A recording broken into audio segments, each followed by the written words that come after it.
বগুড়া থেকে গ্যাস তুলে নিয়ে আসার সময় রাস্তার মাঝে দেখি এটা বুড়ি হাতাল করছে আমার গাড়িতে উঠবি। তা আমি কিছু না মনে করে তা কলে মাত্র চাইছি গাড়িতে ওঠেন, সমস্যা নেই ওঠেন। তা আমার গ্যাস তুলে নিয়ে আসতে দেরি হয়ে গেছে, রাত হয়ে গেছে। তো রাতের এখন 11টা বাজে, বেশি না 11টা। তা আমি এখন গ্যাস ট্যাস তুলে নিয়ে ওই বুড়ির গাড়ি তুলে নিলাম। তো গাড়ি তোলার সাথে সাথে দেখি যে সাধারণত গাড়ির একজন লোক উঠলে 40 থেকে 50 কেজি ওজন হয়। বুড়ি মানুষ কতই আর ওজন হবে। তা দেখি আমার গাড়ি একদম একবারে ডাবে গেছে, গাড়ির চাকা একবারে ডাবে গেছে, মানে ভারী 5 জন লোকের ভারী আছে। আমি খুঁজি এর সাধারণ বুড়ি এত ওজন কীভাবে হয়। তা কিছু না মনে করে আমি গাড়ি স্টার্ট দিলাম, নাম নিয়ে গাড়ি স্টার্ট দিলাম, দিয়ে কিছু দূর যাচ্ছি, আস্তে যাচ্ছি, বেশি দূরও না, আসছি। যেতে যেতে হঠাৎ দেখি বুড়ি পেছন থেকে খট করে ঘাড় ধাপ দিছে। আমি তো চমকে উঠছি, উঠে তারপরে আস্তে আস্তে যখন ঘাড় থেকে হাত সরাচ্ছে, তা আমি করছি আপনি এইভাবে মানুষ কোনদিন কেউ কাউকে ঘাড়তে এরকম করে হাত দেয়? আপনি যেভাবে আমার ঘাড়তে হাত দিয়েছেন, আমি তো ডাইরেক্ট ভয় খেয়ে গেছি। তো সেখন বুড়ি আমার কোনো কিছু না কয়ে করছে যে বাবা তুই আস্তে গাড়ি চালা, এই জন্য আমি তো ঘাড়তে হাত দিছি। আমি করছি যে এভাবে কেউ কোনদিন কাউকে ঘাড়তে হাত দেয়? এটা তো 11টা বাজে, আমি একলা মানুষ আপনি গাড়ি, আমি তো ভয় খেয়ে গেছি।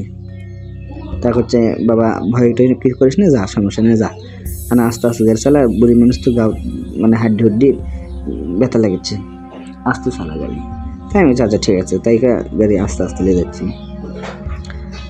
যেতে যেতে কিছু দূর যাওয়ার পরে দেখি আমার গাড়ির পেছনে কটুস কটুস, তারপর হলে জিনকে হাড্ডি খাওয়া যেরকম সাউন্ড হয়, মোটস মোটস করে সাউন্ড হচ্ছে। তা আমি এখন লুকিং গ্লাস ফলো করছি, ফলো করে দেখি যে পেছনে জানি ওই আমার গাড়ির বোর্ডের নিচ দিয়ে পানির নাগাল কি জানি পড়ে যাচ্ছে। রাত্রে তত ঠিক পাওয়া যায় না, তা বোঝা যাচ্ছে পানির নাগাল কীভাবে পড়েছে। এখন রক্ত কি ব্যান্ড পড়েছে আমি তো সেটা আর দেখে পাইনি।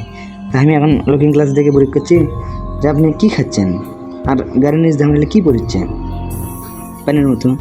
করছে বাবা কিছু না, তুই খাবো নাকি? তা আমি করছি না না না আপনি খান, আমি পেট ভরা আছে, আমি খাওয়া দাওয়া করে গাড়ির সিএনজি গ্যাস তুলে নিয়ে বাইরের দিকে রওনা দিচ্ছি। তাই করছে না না না দরকার নেই, আপনি কী খাচ্ছেন আপনি খান। বলছে না ও ভালো জিনিস, স্বাদ সেই ভালো খাওয়া দেখ। আমি বলছি না না খাম না। তা কোথায় দেখি ফস করে একটা মানুষের অর্ধেক কাটা হাত আমাকে খাবার দিচ্ছে সামনে। আমি তো অবাক, চমকে গেছি। আমি তো গাও, আমার সাধারণ মানুষের গাও যেরকম থাকে ঠান্ডা শীতের মধ্যে, আমার গাও ঘামে ধুয়ে গেছে। আমি তো ভয় খেয়ে গেছি, দেখে রে মানুষের হাত কুটি পালে খাচ্ছে, আমার কলচে শুকিয়ে গেছে ভাই। সে এখন কী করি, আমি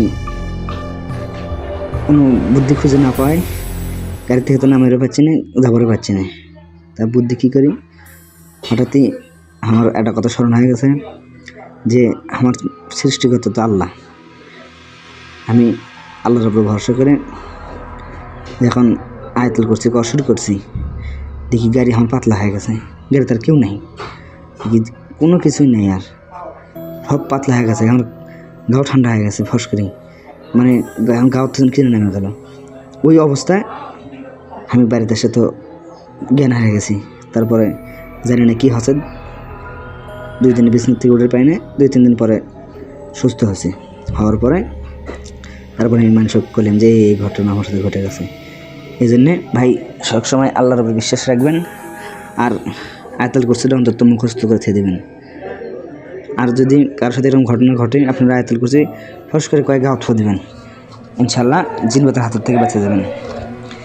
আপনারা যদি এরকম ভিডিও পাইতে চান, ইনশাল্লাহ আপনারা আমার চ্যানেল ফলো করে রাখুন, চ্যানেলটি সাবস্ক্রাইব করে রাখুন। আল্লাহ হাফিজ, আসসালামু আলাইকুম।